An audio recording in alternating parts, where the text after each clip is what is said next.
I'm a car guy, so I'm always suspicious about cars which are too cheap, but I went to see the car.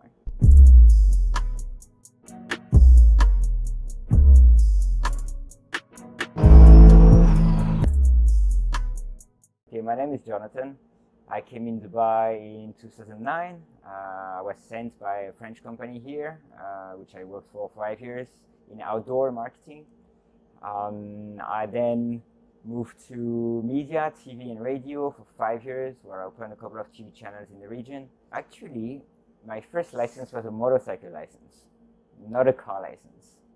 I was really loving motorcycles, probably because my elder brother liked motorcycles, so I wanted to be cool like him. And then I got my car driving license, and my first car was my brother's car, which was my mother's car, which was not very fancy.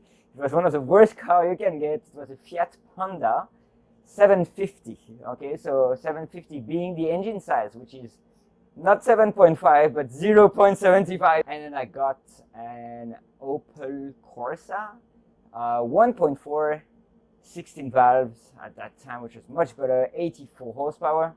So it was really cool, massive upgrade. It was revving quite rev happy, right? So it was really cool.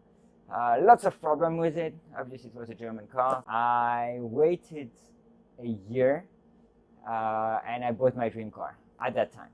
My dream car, which was a Honda S2000. Always wanted that car. So surprisingly enough, I discovered that car south of France. I met with a group of friends and a lady was owning it. And the lady was an absolute animal on the car. So obviously 9,000 RPM, the AP1, so no traction control, no ESP, absolutely nothing. And the girl was driving like an absolute maniac, and I fell in love with the car. So I'm like, okay, I want that car, I will own that car one day. So I came to Dubai, stayed for a year, and I got myself a 2008, 58,000 kilometers. AP2 is one of the best cars you can get. It's not fast by any modern standard, but the best gearbox in the world, 9,000 RPM here, because it didn't get the 2.2 liters crap engine and slow engine that you get in US. I still own it. I'll never sell it. Whatever happens, I'll never sell it. I modify it quite a lot. Still look very much standard, but let's modify it like gently, and which I believe in a very tasteful way. It's probably one of the cleanest S2000 you can find in the UAE. After that, surprisingly enough, my first year in Dubai, I went to Dubai Motor Show, and I kind of fell in love with a car called the KTM Crossbow. I've seen that car in the show, and I say, I'd love to get that car one day. And in 2012, I believe, I was doing a track day with the S2000 in the Autodrome, and I've seen that car in flashy yellow. I mean, amazingly enough, people in the UAE are very friendly, right? So I went to the car and I asked the guy, hey, do you mind if you give me a ride, right? I would be really thrilled. And the guy said, yeah, sure. So I went for a couple of laps. The car was like blistering fast. Not on the straight, but like eating literally 80 meters at every braking point out of Ferraris and Porsches, because it's so light you can brake late. And I was like really amazed. And obviously I didn't have money to buy that car. It was way too expensive for me. But I stayed there. And I was always hunting and looking for the car. And one day I saw one for sale for very cheap.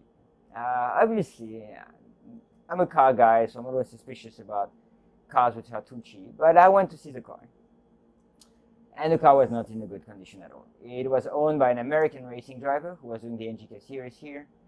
And he was very open. He told me, you know what, the car is what it is. I'm selling like this.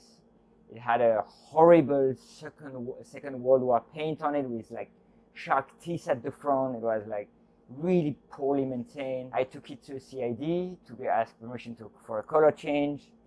CID told me, I see 5 colors on your Mulkia. I see 7 colors on your car, you need to pay a fine. I said, what do you mean? I just got the car. They give me a Mulkia like this. I don't care. You need to pay the fine or I don't give you a certificate. I was really upset. The guy who was towing the car told me wait for the shift and ask someone else. I asked someone else was nice. and gave me the certificate. I mean, actually, he gave me the car, the movie car like this. I didn't do anything illegal, right? But I had to pay a fine. It wasn't fair. Anyway, repainted the car, original orange with 2 black stripes. I got it fully covered with Expel. Thank you to Wayne for that. And then I put it on a dyno, and it was a big slap in the face. The car was supposed to do 340 horsepower. It was doing 200 horsepower instead of 340. So the guy told me, okay, the car is leaking boost, like, so this and that in very bad condition. So slowly, I changed like 1 gazillion things. Eventually, the car went back to 343 horsepower with methanol, because it has a snow methanol kit. It had at the time. I removed it later on because it was too much annoying. And since then, I had tons of issues. It was every single time like really a blast to drive. So I'm driving the car 95% on the track, 5% on the road, basically to recharge the battery and just to keep it running when I don't drive it on the track. And yeah, that's pretty much the story of the car. I'm living in the Marina. I was working in Media City. It was okay to drive the car. And then I worked in Studio City, and I didn't want to put too much mileage. So initially I bought a Toyota Yaris, very cheap to maintain, but boring to drive. So I got a Clio RS 2009, like 198 horsepower manual car, no torque whatsoever, but the grip was absolutely insane. Like it's a car which is so fun to drive.